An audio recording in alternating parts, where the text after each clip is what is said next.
Hey everyone, welcome back to Shade Review. In today's video, we are reviewing the Oliver Peoples Rosson sunglasses. But first off, I gotta thank today's video sponsor, our own website, shadereviewstore.com, the absolute best place to buy designer sunglasses, up to 80% off the original MSRP. Again, the website there is shadereviewstore.com. Check it out. So let's go ahead and pop these sunglasses on face and talk about the dimensions. These have 53mm lenses, and then a 19mm bridge. It's the standard and only lens size that these frames are produced in, so they're not made in a larger or a smaller lens size. You're gonna be stuck here with the standard size, which again has 53mm lenses. Now, as far as the styling goes, these have a very kind of narrow Wayfarer style to them, which looks really good in my opinion. I think they really did a good job with this particular pair of sunglasses. It kind of reminds me of the Ray-Ban new Wayfarer, but if it were to be made out of acetate and high-end materials and all glass lenses, of course. Now, as far as the exact colorway that I have on today's video goes, these have their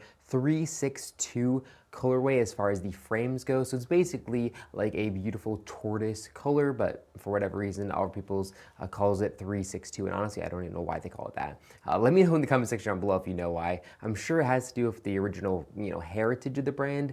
But yeah, either way, and then the lenses they're all glass crystal, true brown, non-polarized lenses. I do love a all glass, kind of like a B15 outlook. It's going to help increase the colors and the contrast and just look really, really nice. And these frames are produced in a ton of different colorways, with some having polarized lenses and then of course others having non-polarized lenses. Particularly, I really do like this colorway. It's definitely probably my favorite. Now, if we take a close look at the front of the sunglasses, we can see there aren't any gaudy logos or anything like that whatsoever. They're just super, super clean and nice, and that's kind of what Oliver Peoples is known for. And when wearing a pair of Oliver Peoples frames, it's about advertising you rather than advertising a sunglass company. Now, if we take a look at the top corners of the frames, we can see the metal accents, which are not just there for show. They're actually connected to the metal accents here as well on the outside temples and connected all together with a hinge. These have a 5-barrel all-metal hinge, which feels absolutely fantastic when opening up and when closing it. Just very, very nice and substantial. And this hinge is actually a little bit different than standard.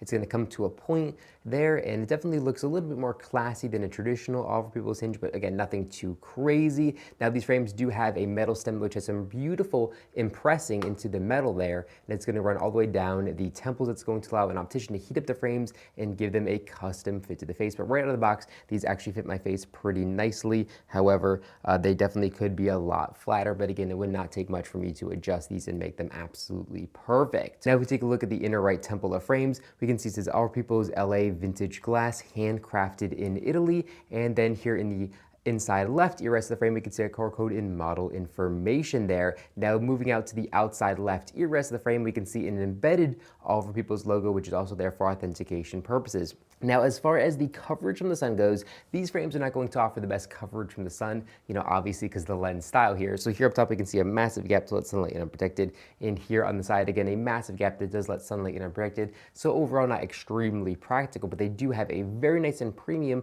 anti-reflective material here on the backside of the lens, which is really nice to help block sunlight coming in, bouncing off the lens at an angle, causing eye discomfort. Now, the sunglasses, of course, are all glass lenses, and they do have the Oliver Peoples Breathe logo.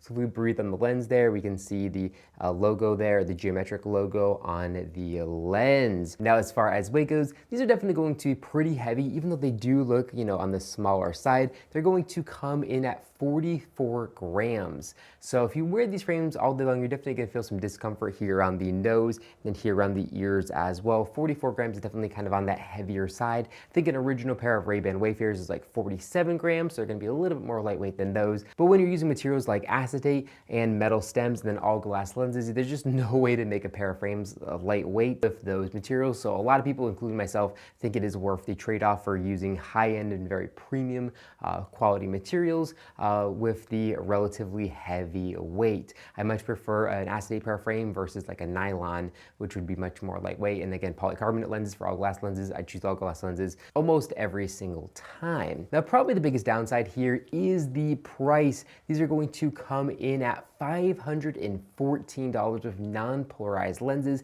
and then the polarized lens options actually come in at $578. So very, very, very expensive and starting to get closer to the, JMM range. And as far as the quality of these frames goes, they are built very, very nice. The polishing here is very good. Everything looks pretty nice. There's going to be a little bit of lack of polishing right here near the hinge. I did notice that, but overall the quality here is really, really good. But if you're spending, $500-$600 for a pair of sunglasses like this, it's not that much more to go up to a made in Japan brand like JMM or T. Henry or something like that. So I think these are definitely on the expensive side, but we do have these available on our website for substantial discount off the original MSRP. So make sure to check out our website, shadereviewstore.com, if you want to buy a pair of sunglasses at a more reasonable and affordable price directly from us, and of course 100% authentic. Well, that's all, guys, in this video. If you enjoyed it, make sure to give me a big thumbs up down below, and of course make sure to hit the subscribe button, and then you'll be notified every single time I upload a brand new video just like this one to our YouTube channel. Again, thank you so much for watching the video, and I'll catch you all in the next one.